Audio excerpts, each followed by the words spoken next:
joined today by Anthony from Cloudhead Games and Kylan as well from Magnopus.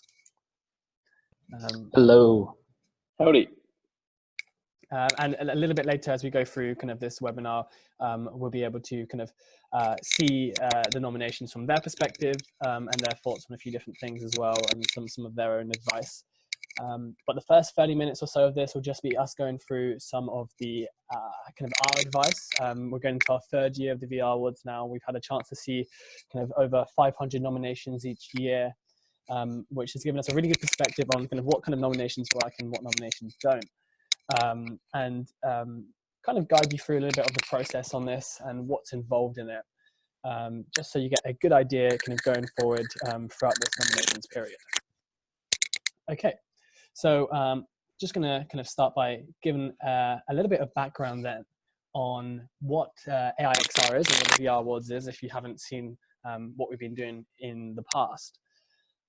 So AIXR is an independent, not-for-profit trade body. So that means that the VR Awards and all of our activities around that is also not-for-profit. And we try and see what we can do to reinvest back in the industry to support growth in different sectors. Our clear kind of three remits are education, being able to educate kind of the wider consumer base and different people within our industries and outside of our industries. And this is where the VR Awards kind of falls into as well. Because we want to be able to celebrate the pioneers. We want to be able to celebrate people kind of worldwide, big or small, with what you're doing in the industry and be there to support you. Just a side note as well, we do have the questions and answers open on here. So if you do have a question throughout this, feel free to put it in there. If we have time at the end, we'll be kind of answering those questions. If not, every single question that gets asked will be have a response via email as well afterwards, just so that we can kind of touch base on that. So kind of back to the webinar at hand then. So the VR Awards really falls under that remit of the education and the inspiring side of things of what we can do to kind of push forward the boundaries within this industry and do more to support kind of people no matter how big they are, or no matter how small they are. So that's a little bit of background on that. This is also the third year of the VR Awards. This is kind of our third year of celebrating multiple different kind of things. We've had a chance to refine categories through and also be able to put together a entry kit, which everyone will also have a copy of at the end of this webinar, which really gives some kind of goes over what we're going in this webinar and also some extra additional kind of info based on ours, our judges, our previous winners' experiences, seeing what we can do to kind of maximize and make this the very best kind of experience that you can have going through this. So now that hopefully you've got a little bit of background on this, just as a side note as well, the VR Awards is more of a kind of a black tie gala. We really try and roll out the red carpet when it comes to this celebration. If you haven't had a chance to see the actual kind of highlights reel, then definitely go onto the website and check out the 2018 On the Night video, which has a really good overview of kind of the celebration that we go ahead on. It's all about not being a boring expo or conference. It's about that actual celebration, fun kind of side of our industry going on from that.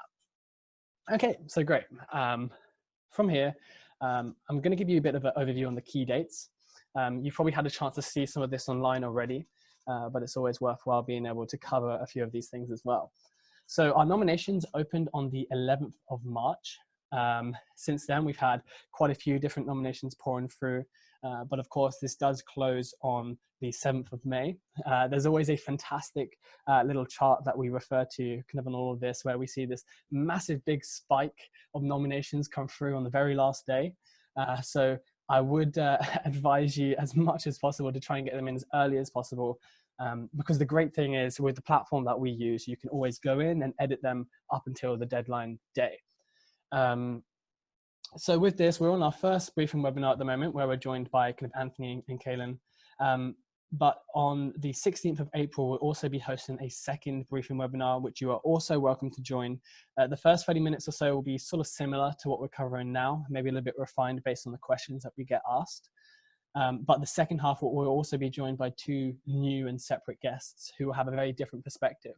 And very different case studies on that. So if you want to kind of see their case studies and ideas on that, then definitely sign up for that second webinar as well.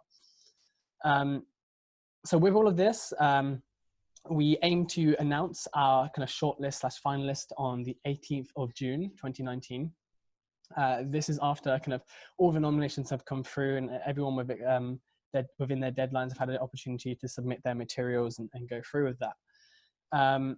With this as well, we try and aim to support finalists and shortlists with what are the next steps, because sometimes that's a little bit confusing as well. So we also host a finalist / shortlist only webinar, which will be at the same time as now, but on the 25th of June, 2019.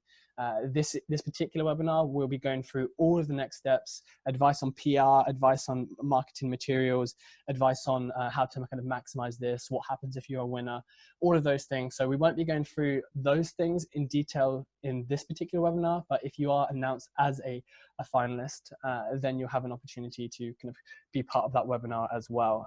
Usually that webinar has quite a high attendance of different people. Through this as well, then we have our judging period. So we open our judging period for 2 weeks on the 22nd of July to the 5th of August. This is where we allow our judges to actually experience the nominations and experience everything firsthand. We try and give them as much time as possible. And a clear thing on this as well is that all of this information that you submit throughout this period is highly confidential. All of our judges agree to our confidentiality agreement on this front, and we try and maintain that information as privately as possible for you. And the final thing is we announce kind of the winners on stage at the VR Awards. We'll be announcing our dates very, very shortly for when the VR Awards is. It will be in central London again. And that information will release very, very shortly. You'll get an email about that. We're just confirming 1 or 2 things on our end with our advisory panel. So onwards and upwards from there. I guess probably it's actually worthwhile me actually mentioning while we're here is the direction of the VR Awards and all of our VR activities on the AIXR are actually actioned and supported by our VR advisory panel. This VR advisory panel is put together from multiple different people within the industry, and this is more of a steering committee above judges and above other advisory panels, which really help make sure that we target the right areas when it comes to VR, when we cover different bases and we're doing the right thing generally in terms of transparency and integrity with the VR Awards. Okay, so with this as well then, I'll just run through some of the categories that we have. So this year we have 12 categories again. The key thing for us is that we want to make sure that we cover many different sectors without making the award show kind of double the length and double kind of the size on this few things, whilst also making sure that we cover categories accurately and kind of openly. So we've worked with our advisory panel and kind of across the years to refine this down into categories that we know will support different industries. So this ranges from VR hardware, VR game, experiences, film, marketing, and Horizon VR. And then we also have Innovative VR Company of the Year, VR Social Impact Award, our Enterprise Solution, which is actually new for this year, but is a refinement to encompass other other nominations because based on feedback from last year. VR Education and Training, Healthcare, and also Out-of-Home Entertainment. So each one of these categories has slightly different criteria based on what is looked at. For example, VR Experience of the Year, it's very, very specifically can't be location-based, whereas kind of out-of-home VR entertainment obviously can be.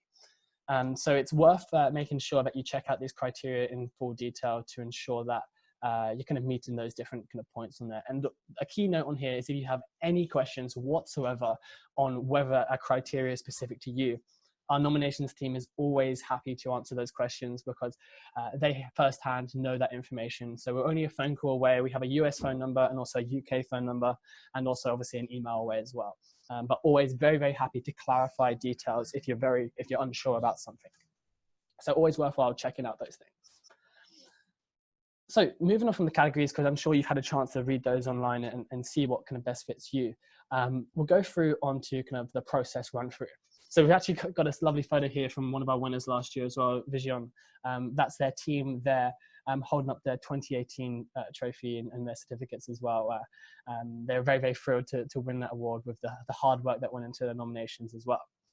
But let's run through a bit of the process then, the run through of this. So The key thing here is spending your time on perfecting your nomination. As I mentioned before, with all of this process this year, you can log in, edit the nomination up until the very end of the deadline. So it's always worthwhile if you had new materials, new trailers, new information to kind of update that information. But the clear thing here is you can always go in now, submit the nomination now, or get the nomination ready now, and then have it there just in case. So starting your nomination is actually very, very easy this year as well. We've made sure that we kind of make it an easier process for everyone. So it's very simple. Once you go on the website, there'll be actually the nominate page for you, and you'll be able to kind of hit that nominate button where you'll be able to choose the categories that you want to nominate in. Now you'll notice that you'll be able to nominate for multiple categories as well. That's because it depends on whether or not you have multiple projects within the same category or different categories, which is accepted. And also if you have multiple, or if you have the same project for multiple categories, because sometimes, that does kind of cross multiple different barriers. So it's always worth checking out. And obviously you will increase your chances depending on kind of what the project is and what you've been doing. But I only do that if it makes sense. The clear thing as well with this is that each project that's nominated for each category is counted as a separate nomination. So you can't kind of put through two projects under one nomination. That's kind of one clear stipulation that we do have with this. But the nomination fees this year are $149 plus VAT if you're a UK company on that. So it's very simple on there. You choose the nomination on that front. A clear thing as well with all these fees, it goes back into what we do at AIXR and actually covers a lot of the costs of running these awards so that we can continue celebrating the different pioneers on this front. If you are a charity, you are entitled to 50% off. And if you are struggling quite massively with different fees and stuff, then it's always worth getting in touch with an AIXR representatives to see if there's any exploration on that. Because, for example, our AIXR members also get kind of a free nomination on that front. So if you are one, we always issue a code for that. So it's worthwhile checking that out. Sometimes a little bit more cost effective for yourselves if you're a smaller kind of indie studio. Okay, so kind of with that as well, you can nominate either your own company, or if you are a marketing agency, you can nominate a separate company. Sometimes we do have individuals put through a nomination for a company, but those are usually special cases where we obviously need to have the contact details of both parties on that so that a nomination can be progressed onto the next stage. But we do encourage marketing agencies and different kind of companies to nominate other kind of individuals or people that they're representing. This also sometimes comes in the form of a, let's say you're a creative agency and you are making something on behalf of another company, then you can nominate your own company for that. We'll just request during the actual questions period there that you put through on the credits, you put through the information on who that other company is or who that individual is, so that you can ensure that all parties get credited in that process. Unlike kind of nominations that you sometimes find for films, we don't request kind of full credits for everybody who worked on the project, just the key companies or kind of contractors who worked on that specific project as well. So we also allow unreleased projects to be submitted on this, but under very, very clear stipulations. We have to ensure that projects are fully released by the time that judging comes around. So via our criteria on this, we request that it must be released by the 1st of July, 2019. And that's usually for kind of project-based stuff. This also does work for the same for companies. So if the company isn't incorporated yet or something like that, it should be incorporated by that time as well. Just make sure to check back on the criteria, which you'll also get a full kind of kit with on the entry kit that I'll be sending across to you afterwards. But yeah, very, very clear that unreleased projects are accepted, but just make sure it is 100% completed by the 1st of July. If it's not, then and you've paid for a nomination, we do not offer refunds on the nominations. So it will be up to you to ensure that you submit something that you feel comfortable with being released by that time. With this as well, it's very simple to submit the full nomination. You can either have it saved as a draft, where you can kind of edit it through and then submit it when you want, or you can put it through and submit it straight away, and then you can also edit it during that time up until submission. So there's very kind of quite large flexibility on that front, where you can kind of edit those things. A key thing for us as well is that VR in particular can't just be read. Everyone in this webinar will know just as well as I do here that to really feel and experience, then we need to give our judges the best opportunity to experience those things. So sometimes this is hard for out-of-home entertainment in particular, or especially things like Rise in VR Company, because obviously not all judges can make it to a location-based. And I'll cover a little bit later on what to do if you are a location-based kind of project here, and best advice for that. But usually we try to look very particularly at kind of making sure that we have keys and builds for kind of all the projects that come across. We have kind of clear guide on this as well. We want to ensure that we don't miss out your kind of details on that. So for example, if the project is free, then just list a link to that particular nomination, sorry, that particular project, where we'll be able to download it. If it's hosted on multiple different kind of sites, then also usually you need to link to those different sites as well, as that really kind of helps us out when evaluating a project with the judges. If you are kind of providing keys, then we'll often ask for 10 keys at a minimum. These can be for the different stores such as Steam, Oculus, Unreal, PlayStation, or Google, for example, any store kind of on that front. And we'll just kind of ask that those get submitted at the very, very beginning. If the project's unreleased, then our team will be following up with you to ensure that we get that. Oftentimes we understand for things like marketing builds and things like that, that those usually aren't kind of public or free to download. So we'll just ask for a private demo or download to that build. Usually that comes with confidentiality as well, so that won't ever be released to the public and is only for judges to experience. This goes on to my next point, and this is why we particularly ask for this. So we like to ensure that our judges have the best opportunity to experience these. So we, each year, for the last 2 years, we've been doing this, and we'll be doing the same, but looking to expand it again this year. We've partnered with kind of judging centers, where we launch for 2 weeks a center for judges to go to and experience it. So this means that we set up our own internal Steam accounts and different accounts for people to which get set up at our judging locations, where we have all the hardware available. Judges then have the option, if they are available, to go down to this center to experience it. Some judges will actually have the hardware kind of in their offices or where they're based, and in those exceptions, we may provide a account to which is owned by the VR Awards. So judges never own the experience or never have it directly. Judges then can go in and kind of experience those, kind of spend as much time or as little time as they want to. The clear thing for us is we want to give them the best opportunity to experience your kind of projects on that. Those are usually hosted in London, San Francisco, LA, different areas based on kind of the majority of where our judges are based. So this goes on to a little bit stepping into the next steps, but I just thought it's just good for you to be aware of kind of the process and some of the stuff that's involved in this as well. Is we also ask you to think about who your representative may be in the event that you do win or you are shortlisted.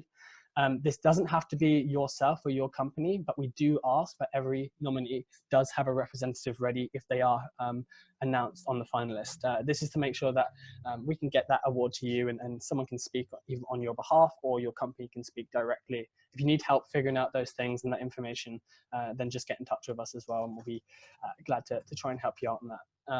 But one clear thing on this front, and we'll be able to link to our integrity and transparency policy, is we do not have release any information on winners prior to the night of the awards. So that information is kept solely by the nominations team. It's separate from anyone that's on tickets or anyone that's on kind of directly on judging. So judges do not have access to that information. I myself don't have access to that information. So just kind of be aware of that as well. Okay, so kind of moving on from that then, I guess it's kind of good to look at what some of the questions will be when you kind of get into that system. So kind of when submitting a nomination, we have kind of basic questions that every single nominee is asked, and then we have specific questions based on that category, which when you go into the system, you'll be able to see what those specific ones are.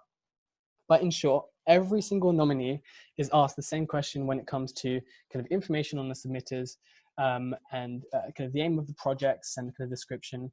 We've done our best to provide as much information around what exactly the judges are looking for when it comes to this. So if you do have any kind of refinements that's needed on kind of exactly clarity, really, when it comes to what question is asking for, then make sure to kind of get in touch as well. But they're pretty self-explanatory when you log into the system. Every single question will have a little hover over for a question mark where you'll be able to kind of see that information directly. And then this is kind of our internal kind of quickfire kind of advice. So this is stuff that we formulated over the years in terms of what we feel kind of internally makes a great nomination, and what we feel that you should really focus on. Obviously, none of our team or even the advisory panels have kind of influence over the judging. That's all done remotely and independently with over 80 different judges kind of worldwide. But this is just based on kind of looking at data, kind of in anonymous data based on the whole. So the number one thing when it comes to this is really understand the submission criteria. In some cases, we'll be able to work with you after you submitted it if you may have submitted it to the wrong the wrong nomination or wrong category, and we'll work with you to try and figure out what the best one is for you. But in most cases, take your time to actually read through. And when we talk about the criteria as well, we're not just saying, oh, is it applicable to be entered, or can it go in on this certain date? What we're really looking for is really kind of, are you meeting the specifications of what judges are particularly looking for when it comes to that? So you'll notice when it comes to kind of the website and being able to look at the categories, that we highlight the different kind of submission criteria and key focuses. So sometimes these things will be originality, gameplay aspects, motion comfort, things like that.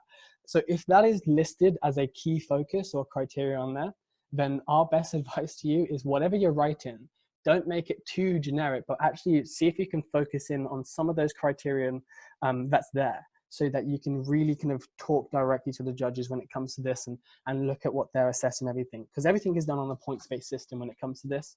There is flexibility from a judge to be able to kind of look at that on that front, but it's best to be able to make sure you kind of really go with that. Some categories have additional information or additional kind of focuses for you as well when you've logged into the system. We try and give as much information as possible on that front to be able to maximize that. This goes on to my second point then, is we don't edit your application whatsoever. This means you are speaking directly to the judges. So if you are kind of shortlisted on this front, your submission then goes directly to whatever judges are judging your particular category. This means basic things like spelling and grammar. If that's wrong, then judges will immediately be able to see that, because we don't touch that kind of stuff.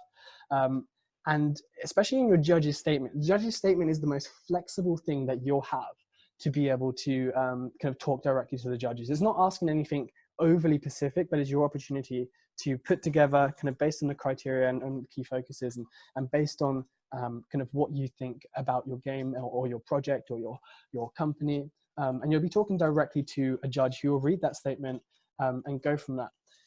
Something that works incredibly well is being able to not just treat this as a boring nomination. Another thing that you're doing through, the VR awards stemmed from kind of, it's VR first. We are, everybody that's involved in what we do and kind of where we're going is very, very passionate about what's happening in this industry. We're not just an events company or anything like that. We're here for the industry, which means everybody that's involved with us is involved in the same way. So judges want to see that passion, that desire for when it comes to VR. And when it comes to your projects, that's your opportunity to really highlight that. And then again, that goes on to quality and quantity, really. When you look at these kind of things, you can really see the difference between a nomination that has had time put into it, a nomination that has had a lot of thought put into it, versus a nomination that's been rushed. This goes back to kind of nominations that get submitted very much on the very last day.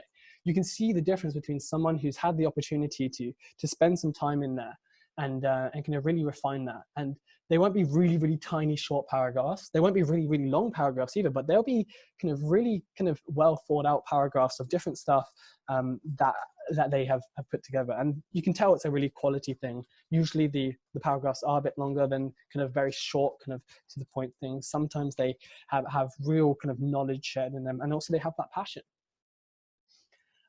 This goes on to my fourth point on this. Add supporting materials. You won't believe the amount of nominations that we have each year where a nominee will only submit maybe one or two little pieces of supporting materials. Maybe that's because they're confused about what it is, or maybe that's because they don't have much material. But I will very much encourage you to submit as many supporting materials as possible. And if you're wondering exactly what do those supporting materials look like, well, these could be kind of videos, they could be trailers, they could be in-project footage, they could be screenshots, key art, concept art, stills from what you've been doing, photos of kind of patents, press photos, business plans, business strategy documents, research, white papers you've released. Really go in depth on there, because you know, not every single thing might be looked at on there, but judges do appreciate context, because they don't just play the game, they do read your application, or they don't just play the project that's involved on there, or look at the company's house or companies or kind of what you've been doing. They look at the application and they look at the materials you provide as well. So that kind of really works well. And that goes on to making bespoke materials, right? So with all of this different stuff, when it comes to this, is that some of the very best nominations we've ever received have some fantastic supporting materials in there. There may be an actual custom video that someone's decided to do. And I just want to point out here that we don't specifically request any custom videos whatsoever. But some nominees do provide, do kind of work out just saying, they put together a very short 1-minute thing, which is a statement to the judge or a statement kind of about their thing on that. Sometimes some people put together particular photos based on the criteria that we identify that the judges are looking for. So if we're asking about locomotion, or if we're asking about kind of user comfort, then put together stills, or put together very short GIFs, or really short kind of 10-second videos on how that applies. And you can reference that in the materials, in the documents that you submit.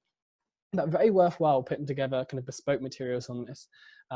Wherever you can. I understand that time is always kind of a tricky one for people. Some people, some people don't put any together on those bespokes, and they do incredibly well in the nominations process. But this is talking about here maximizing the opportunity. So if you have the time, then definitely recommended on that front. So then it comes to kind of our last and kind of final point on this, kind of from our internal team. But it's actually making sure that you communicate with your team. This is especially kind of in the larger companies that we get nominations for. This sometimes means we get duplicate nominations from the same company, or sometimes, and this is usually the actual most common things, is each year we have to actually disqualify a nomination because the person within that company has actually left that company. So as you can imagine, we can see a fantastic nomination in there, and we really want to be able to progress it. But if we can't contact anyone in your company or the person who is managing that particular project, then it's really hard for us to be able to progress that nomination, because sometimes we come back and ask you for clarification on things based on judges' comments, things like that. We need to obviously work out kind of what it's like kind of when you hit the finalist stage.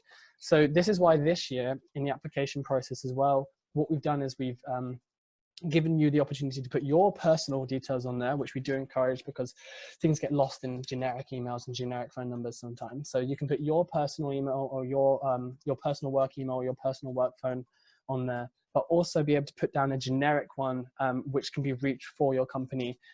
And make sure you communicate internally with your team that you are putting together this nomination. So in the event that you do leave a company, or in the event that someone's off ill for extended kind of unforeseen circumstances, then we can reach out directly to the company and say, hey, we noticed that so-and-so put together this nomination. We just wanted to clarify a few details on that. So this was kind of a quick fire kind of our points on that. But again, if you want clarity or clarification on anything on this front as well, then you can kind of get directly in front of our team. We don't have any influence over the nominations process or the judging process on here, just for clarity on that. But we do have certain kind of non-bias guidance that we can provide every now and again, depending on kind of what you're looking at. So This goes on then to kind of the final, kind of the last half an hour segment of this particular thing. So obviously we're joined by Kellen and Anthony here. So I think we'll start with Anthony here to be able to run through. Anthony's kind of community relations at Cloudhead Games. They've done a fantastic job at winning last year's VR Game of the Year. So I suppose I'll just kind of hand over to Anthony on that front. Sure, thanks. Yeah, so I'm with Cloudhead Games. We did the Game of the Year winner, Heart of the Emberstone. Yeah, I don't know how to really start this other than saying that the VR awards out the gate have been, as a team, has been super supportive and responsive to kind of everything we've done from day one of the nomination. I just wanted to call that out because I think it's been really interesting how fast they've gotten back to us, how much heads up and leeway they've given in terms of letting us know when nomination windows close, or if there's extensions, or if there's a deadline for submitting something, or if there's a request to change the nomination. They're super on the ball, and they've been super supportive from the very beginning of the submission process. To speak to, I guess, the nomination itself, it's a pretty straightforward form. He's walked you through it there. But you also get, I think he mentioned, there's a bunch of email notifications. So you're going to get a heads up when deadlines are happening and when extensions are happening. There's FAQs in every single email. So anytime like you have questions, they're almost always answered right there. It's all thought out, and it kind of helped us remain autonomous during the submission process, which was really appreciated because then we can get back to work. The next step, I guess, would have been the actually becoming a finalist or getting shortlisted, which again, lots of kind of accompanying media they sent us. So we got example copy in terms of like what to post to social media to announce the submission. We got a bunch of really well-designed branding. I've been super impressed with all the branding and graphic design around the whole collective.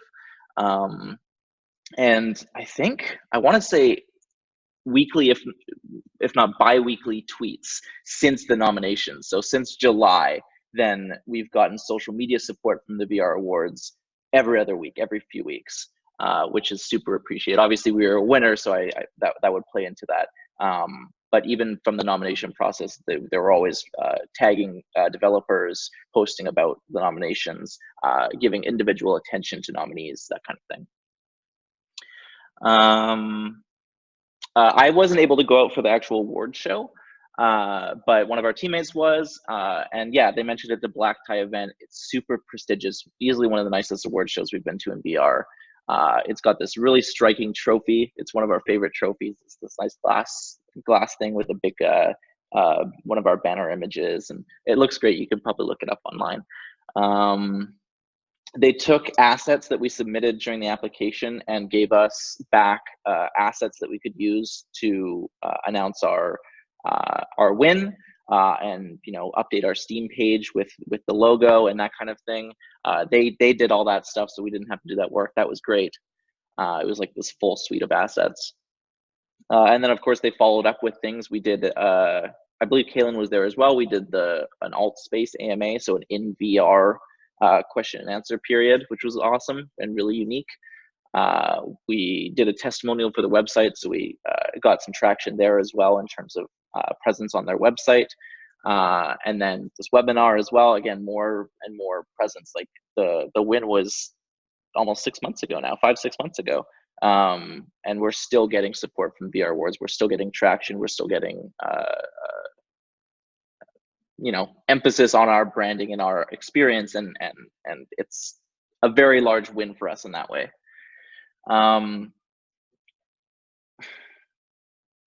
Yeah, this is in a lot of ways the definitive VR specific awards.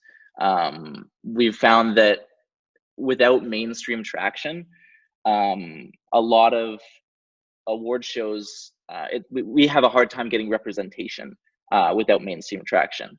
But because this is a VR specific award rather than a platform agnostic award, then it didn't feel like a popularity contest, and it felt like we were actually getting recognition for our content, which was huge for us, because our game on market has been less popular than some of the most well-known games that were nominated against us. And so it really felt like the vision of the VR Awards as a place to recognize and respect and celebrate VR developers was really true to its nature. And we've always appreciated that from the very beginning. Oh God, sorry, I've got a bunch of people coming down into the room now. Yes, tips on kind of our submission process, I guess.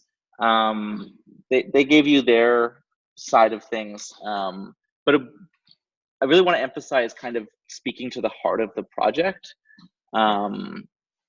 because the submission process is unique. We've done a few submissions now, and none of them have really asked the questions that this submission does. So this is like asking us to describe the aim of the project, or what specifically sets us apart from the competition, or speaking directly to the judges. And I thought all three of those were really interesting in order to emphasize a passion from the developer and really speak to what was interesting about the project. And the aim question in particular, so please describe the aim of the project. It brings in this artistic perspective, right? It's not just what a user or a consumer would experience from it, but what you as a developer or as an artist or as a designer are trying to accomplish with their project, and whether or not you feel like you've accomplished that with the design. And I thought that was really interesting to speak to in an award nomination. I think, yeah, he mentioned that there were specific questions that are asked per category, and I think one of ours was specifically talking to features, key features that make your project unique. And so I'll kind of talk to you a little bit about what we included in our submission. For the one question, what sets you apart from the competition, we wanted to kind of take a step back from the experience and look at the game inside of the context of the larger industry, and in that way speak to how the game kind of contrasts a lot of the content on market right now. And so we talked about the fact that the game is story driven. The story driven nature of the game is very different from large majority of VR experiences that are out there right now, obviously, because it's very difficult to kind of accomplish. And so we called out that, and we spoke to that. We also spoke to the room scale nature of it. There's lots of obviously experiences out there. Once again, it's difficult to build for room scale, and so we called that out as a specific thing that we were doing in our design. Polish, once again, it kind of, there's a lot of early access games. There's a lot of content that isn't able to put in the same kind of polish, and so we specifically pointed out the types of polish that we add, from music to graphical fidelity, that kind of thing. And then we also called out the hand animations, which comes from the 6DoF VR, and the hand presence that you get from that. And we called that out as how it sets us apart, not just from the competition, but I think in a lot of ways from the mainstream understanding of the industry. The game, again, because it wasn't as popular as some of the more well-known games that we were up against, is sort of a deep cut in terms of its VR-specific design. And we were able to, because of the leading questions from the VR Awards, we were able to speak to that really deliberately. And I think that helped our submission. What else? The features. So the features was the category-specific question. And so we spoke to a couple of them. We spoke to one feature we have, which is like a telekinesis feature, which is really specific to our game in that it doesn't use buttons. It's a buttonless telekinesis. You'll see a lot of VR experiences that use like a thumbstick to pull or push back with telekinesis, and ours is entirely gestural. So we were able to speak to that as a kind of a key feature that made the project unique. As well, we introduced an original VR world. Not just an IP, but our game was set outside of Earth, and so we spoke to kind of the uniqueness of designing a fantasy world and the challenges that come with that that are then, amplified by the fact that you're doing it inside of VR and you need a certain amount of presence, you need a certain amount of fidelity in order to make that world believable.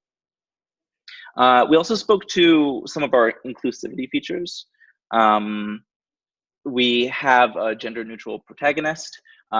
You can change their skin tone and their hand size and their shape, which would be the equivalent of a gender, but again, it's gender neutral. And so we were able to kind of call out these inclusivity options as really unique in terms of telling a story and things like that. We spoke also to sound and our soundtrack. We had an original soundtrack, very fortunately. But there's some elements of VR that you don't sometimes think about or sometimes call out. And I think it was important to think about all the facets of the team and the production because it all went into it, right? And we were able to speak to that. And so we spoke specifically also to spatial audio and some of the techniques we were using there, the voice acting, that kind of thing. And lastly, in terms of features, we spoke to some of the comfort options we have. For the Game of the Year award specifically, then they asked for emphasis on locomotion and things like that. And so part of our emphasis on locomotion has also been maintaining comfort. And so our game is built with the traditional teleport locomotion, but we also have the fan favorite kind of stick move or free locomotion. But we have comfort options in all of those. And so we spoke to those specific comfort options and all those locomotion features as well.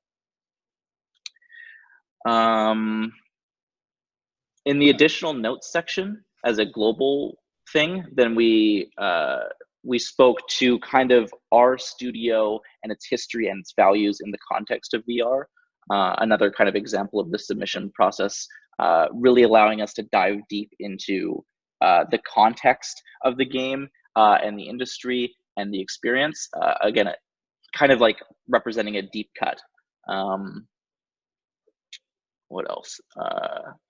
Oh, and the supporting materials. Yeah, this was a really interesting bit. We didn't do any original materials, but we definitely would next time. The materials that we did submit were our game trailer. We submitted screenshots.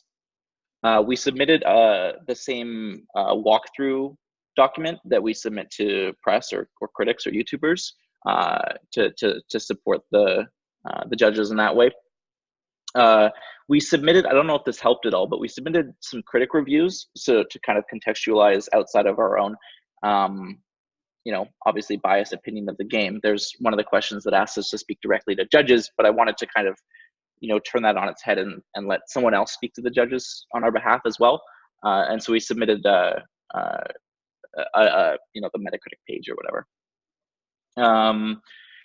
One of the features that we talked about in the submission was the telekinesis. And so we actually had a design blog that we wrote on that feature. So we submitted that.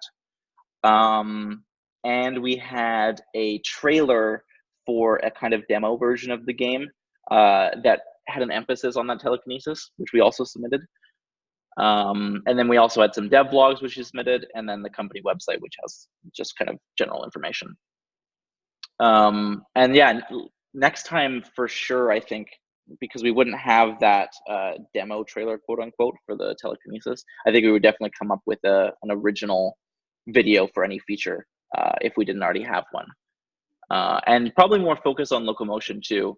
There were some comments after our win referring to the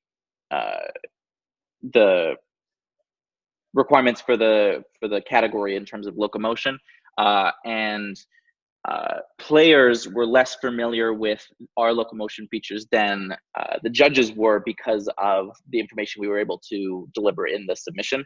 And so we met the submission criteria in that sense, but I would have liked to speak more to that in the future.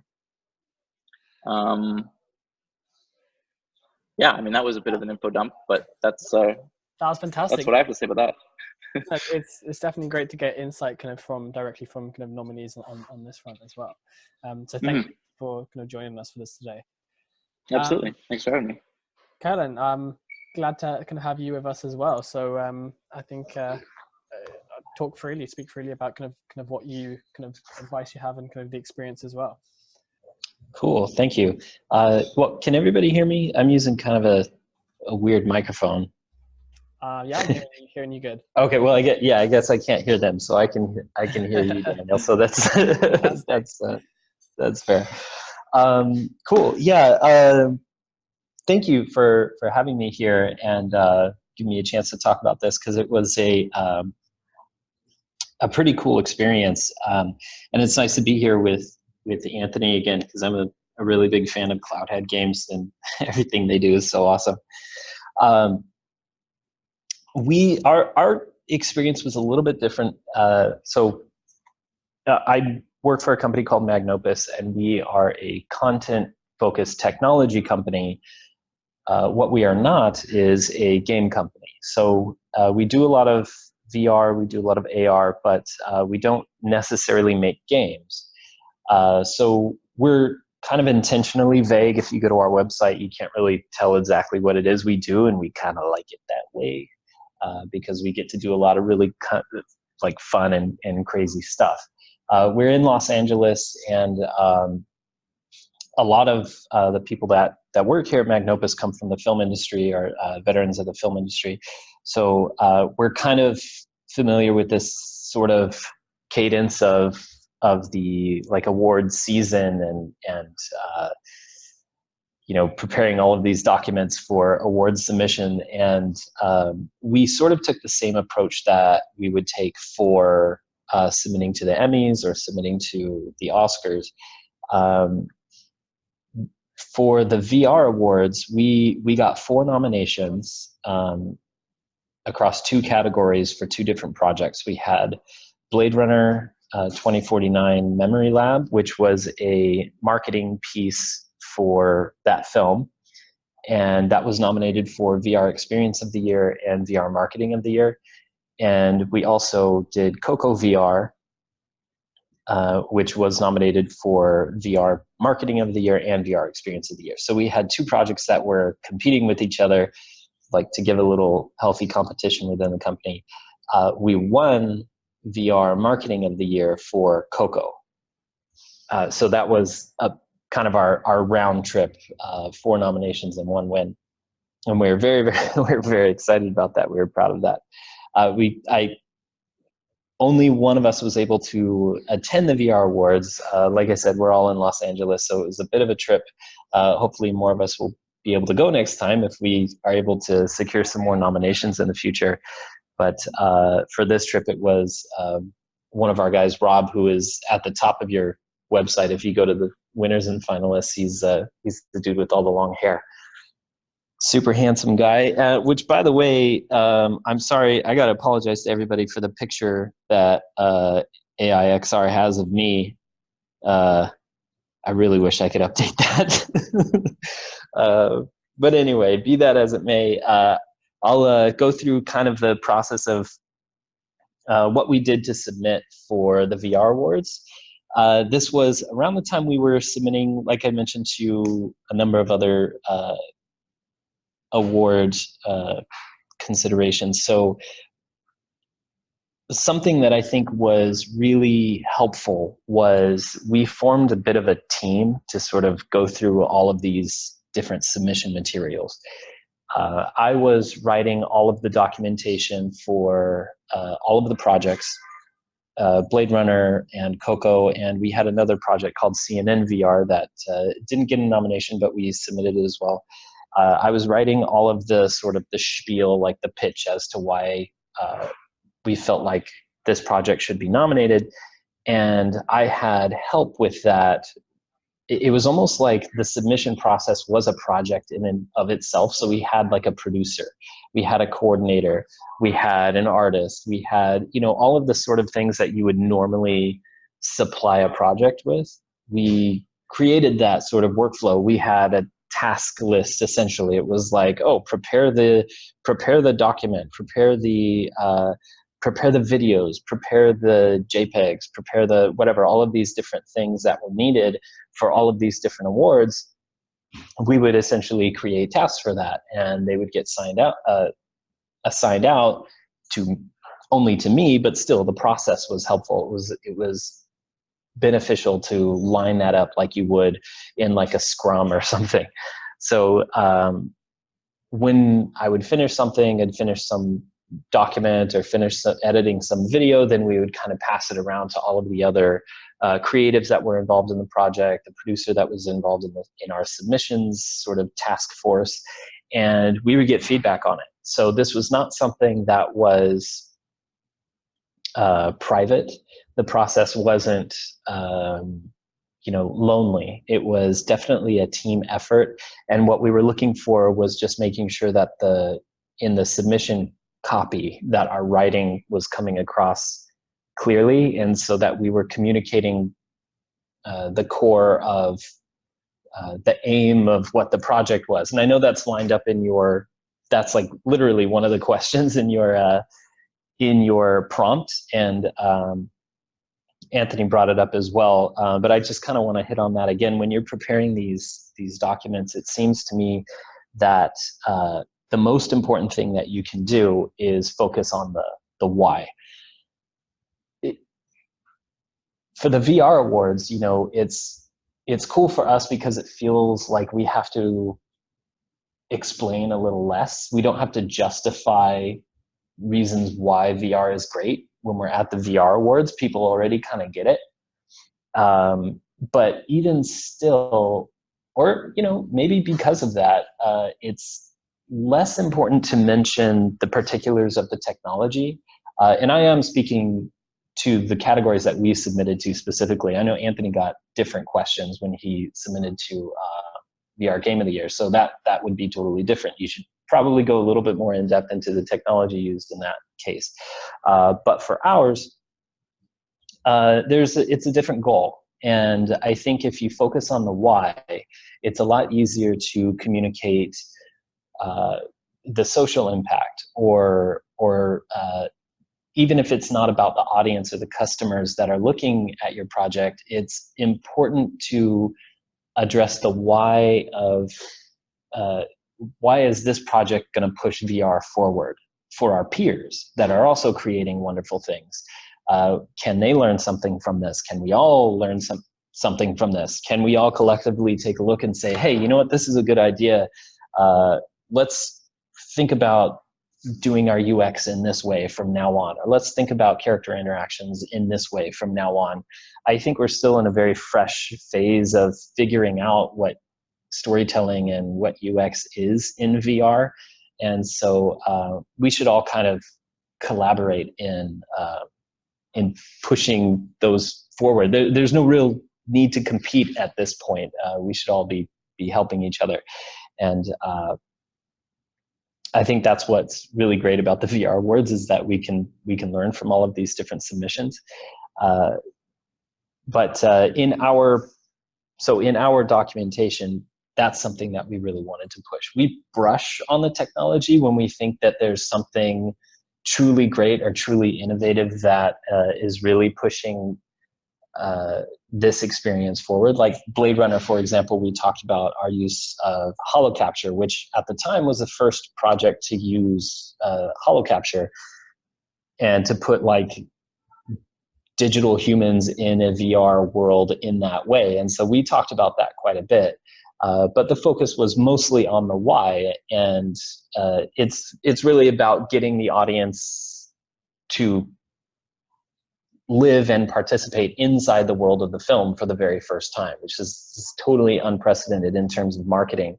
You interact with a VR experience in a fundamentally different way than you would interact with a billboard or a sign on a side of a bus, or even a commercial or a television show or a behind the scenes sort of marketing piece. These are all very, very different ways of engaging with a brand. VR can literally put you inside of it. And so you should be prepared to approach your reasons why your project is useful. Like, why would somebody want to be inside this world, and what can they do when they're in it? How do they engage with this brand from the inside of it? the advice that I could give there in terms of what content to put in your submission materials. A little bit of, hopefully, like some kind of high-minded theoretical advice that I can give after like this last year writing so many different submission documents for so many different awards ceremonies, many of which were successful. So after 4 VR Award nominations and 1 win, and we had a number of Clio nominations and a number of wins there as well. We had 2 Emmy nominations. We've got a number of awards, and I'm not trying to say like, oh, look how great we are. What I'm trying to point out is that we submitted a lot, and that should probably be what you're doing if you're submitting to anything. If you're submitting to a VR award, you should probably think about submitting to all these other places as well, because it's going to start to hone your message, and the more you can work on it, the clearer it's going to be at the end of the process. What we found was that we had this sort of shift in understanding of who our audience was. At the beginning of writing all of these submission materials, we kind of felt like, oh, all of these judges are like these monolithic figures and experts, and they're going to judge us. They're literally, that's in their name. They're going to judge us. Who are these people? But, you know, by the end of it, we're like, you know, these are our peers. These are our friends. These are people in a situation just like us. Like, why don't we write these documents as if we are talking to our associates? And that made creating submission materials infinitely easier, because we took away that sort of pressure of impressing, you know, some VR god, and just kind of humanized the audience a little bit. And that made it a lot easier. I hope that helps. Does that make sense? I think I have a tendency to ramble a little bit. No, that was fantastic. I think it's you know, everybody has different insights, and I think this is why we wanted kind of both you and Anthony on as well, because there's different kind of insights from different sides of companies based on what projects you kind of work on, kind of, you know, things like that. So it's definitely great to have kind of. Yeah, of course. Okay, great. So I've also seen that we have a question here from Sergio, and I think it was just to cover the kind of LBE kind of side of things as well. So yeah, I think obviously, yeah, location-based entertainment is quite hard kind of when it comes to kind of showcasing that to judges. So this is how kind of we work with our location-based entertainment kind of project. So the first thing here is we look at, okay, first of all, is it feasible for us to be able to section off section off judges that can actually attend these kind of places. So depending on where the experience is, then we'll always ask you to be able to kind of reserve off tickets, reserve off kind of dates and stuff that that judges are kind of free to be able to do that if they so happen to be there or would like to travel there, for example. In the event that that doesn't happen, what we do try to ensure is that you really make the most of your supporting materials. So kind of video wise is a great way to be able to do this. So it's being able to film the experience from a user's perspective, from an outside person's perspective. And this is something that Anthony actually picked up on from the game's perspective as well. And what I think judges also appreciate is also critic reviews and reviews from kind of unbiased sources outside of your own company. So definitely be able to make sure that you kind of look towards being able to kind of produce lots of different videos around it, produce lots of different content around it, but also be able to provide kind of news and articles and news kind of from users. We really value user feedback on those particular projects where possible. So I definitely suggest you kind of putting those materials around that, and really, like you said in your kind of comment on that, capture the uniqueness of it. So I hope that kind of answers that question as well. See here, we also got a question from kind of Bertie here. So from a production / works for hire studio perspective, any tips to engage the end client so they can help us submit for the awards? Yeah, so this one's obviously an interesting one because each year as well, we get nominations from both sides of the spectrum on this. So we get nominations from kind of the end client, and we also get nominations from the actual kind of agency. And sometimes both of those people don't even know that they've been submitted or they've submitted something. So it's always interesting from that perspective. So the best advice on that is obviously I'd suggest you being able to ensure that you can kind of show them the materials and show them the kind of the ethos of the awards, because I think sometimes that gets lost in the kind of perspective of the end client's mind. But also when it comes to this as well, I think obviously you've had a lot of insight when it comes to building the project and putting together the kind of the things with that client. So what we tend to suggest is in an event where you're kind of working with another partner or another person, is also try and copy down the questions that are on the online portal for you. Maybe put them into a Word doc, a Google Doc, for example, that both of you can kind of work on together. And then you can start kind of composing together the questions and the answers and things. And then also the client can then come in and maybe tweak a few things. Maybe they have a bit of insight on a few things. And then once you're both happy with it, especially if you want to engage that other person, then go into the actual kind of portal and submit it that way. So I think that's the best advice I can probably give on that front as well. Daniel, I have an anecdote about that actually. Okay, sure. Yeah, go ahead.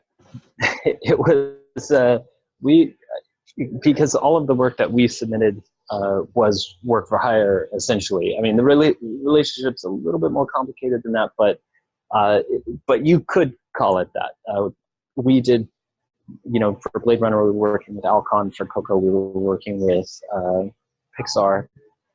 And, at the end of it, or rather, I guess I should start at the beginning, is that they were incredibly enthusiastic that we wanted to submit to all these awards, and that they were very encouraging. But I wouldn't necessarily say that they were like ready to sort of dig in and do it all themselves. They were more than happy to like let us prepare all of the materials and just made sure that we were able to hand it off to them so that they could have like a final say. But they're always really cool. I mean, you've been working with a client already for 9 months, a year. You should already have a pretty good relationship, a creative relationship with them. And they should, trust you to prepare something like that speaks to your peers. It's not necessarily their peers. So, they should understand that you have some insight on how to submit to, an award like this. But in the case of the submissions that we had for Coco, when we got nominated, a couple of people from their team wanted to come down and attend the Emmys with us or attend the Clios with us. And then, they told us like, hey, we could have done all of this stuff for you guys instead.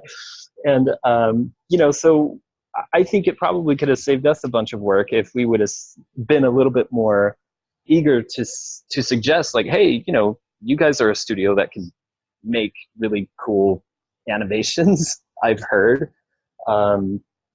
Do you want to handle one of these? And maybe you shouldn't be so afraid to ask your client to outsource that sort of thing or to insource it on their end. Just because you were work for hire doesn't necessarily mean you have to do it all, but you can. And I guess that's the weird sort of line you have to toe is you certainly don't want to come off as unable to create something, but if it's going to put undue pressure on your studio because you have other projects and other clients, then just talk about options and just be open with the client about that. And I think they'll be collaborative, as we learned in hindsight that we should have leaned on them a little bit harder. No, that's fantastic insight from that perspective as well. Thank you for that. And Bertie, I think you mentioned something about metrics. So if it depends on the category. So if you're submitting for marketing of the year, for example, there is actually a specific question that asks you about metrics and kind of ROI based on kind of the project. So I'd say, based on your question, there's an opportunity to speak to both of those, both of the metrics and also the spirit of the piece, and mention more the spirit of the piece when it comes to the judge's testimonial, and make sure you include kind of as much metrics and kind of information when it comes to that specific question, and also in supporting materials to back up those claims as well. Okay, so if there's any more questions, then feel free to either write it now or send our team an email, and then we'll make sure to respond to kind of any and all questions from that. But I want to thank everyone that kind of made it out for this kind of webinar on this front. It's great kind of seeing lots of different kind of people here, and we'll also be recording this to send a copy to you. Everyone in the webinar will also get a copy of the entry kit as well. Thank you so much for Anthony and Carolyn for being here. It's fantastic having your kind of insight on that front as well. Thank you for having us. Thanks for listening. Cool. Yeah, thanks a lot.